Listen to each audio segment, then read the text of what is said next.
Hey everyone, welcome back to Corporate Decoder, the place where we decode the complex world of corporate filings. And today we've got a little agreement from GitLab that has got us thinking about what is really going on behind the scenes.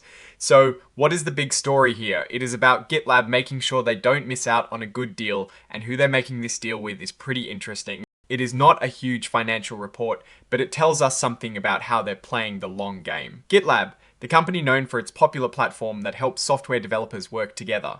You might know them by their stock ticker GTLB. Now, this filing is all about an agreement GitLab recently entered into. Think of it like this. If you are planning to sell something valuable, you might give a friend the first chance to buy it before you put it on the open market. That is essentially what this agreement is about. The other party in this is a company called Kilocode Incorporated. Now, here's where it gets a bit more personal. Kilocode Incorporated is linked to Sid Sribrandi, G, who is the executive chair of GitLab's board of directors.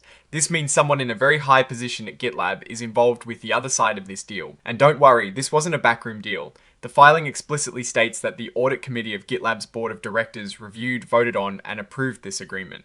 So there was oversight to make sure everything was above board. So what is GitLab actually getting out of this? For a small amount of money, just $1,000, Kilocode Incorporated is giving GitLab a special privilege. Here is the main part. If Kilocode Incorporated gets a serious offer to be bought by another company, and they decide they want to consider it or even start talking to that other company, GitLab gets a chance to step in. This means GitLab has the right to say, hey, we like that offer you got and we're willing to match it. They get to decide if they want to buy Kilocode Incorporated themselves on the same terms that another company is offering. But they can't wait around forever. GitLab has a limited time, 10 business days, to make up its mind. If they don't act within those 10 days, Kilocode Incorporated is free to go ahead with the deal they got from the outside company. Now, this filing gives us the general idea, but the full detailed agreement will be part of GitLab's bigger annual report later on.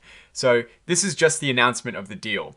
So what does this all mean? On the surface, it is a fairly standard agreement. Companies often have these kinds of arrangements to protect their interests or to ensure they don't get blindsided. The fact that it involves an affiliate of the executive chair is certainly noteworthy.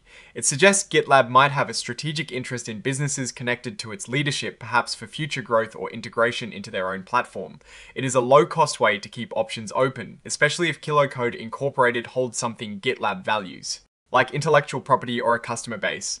On the other hand, a deal involving a significant insider could also raise questions about potential conflicts of interest, though the review by the audit committee is meant to mitigate those concerns.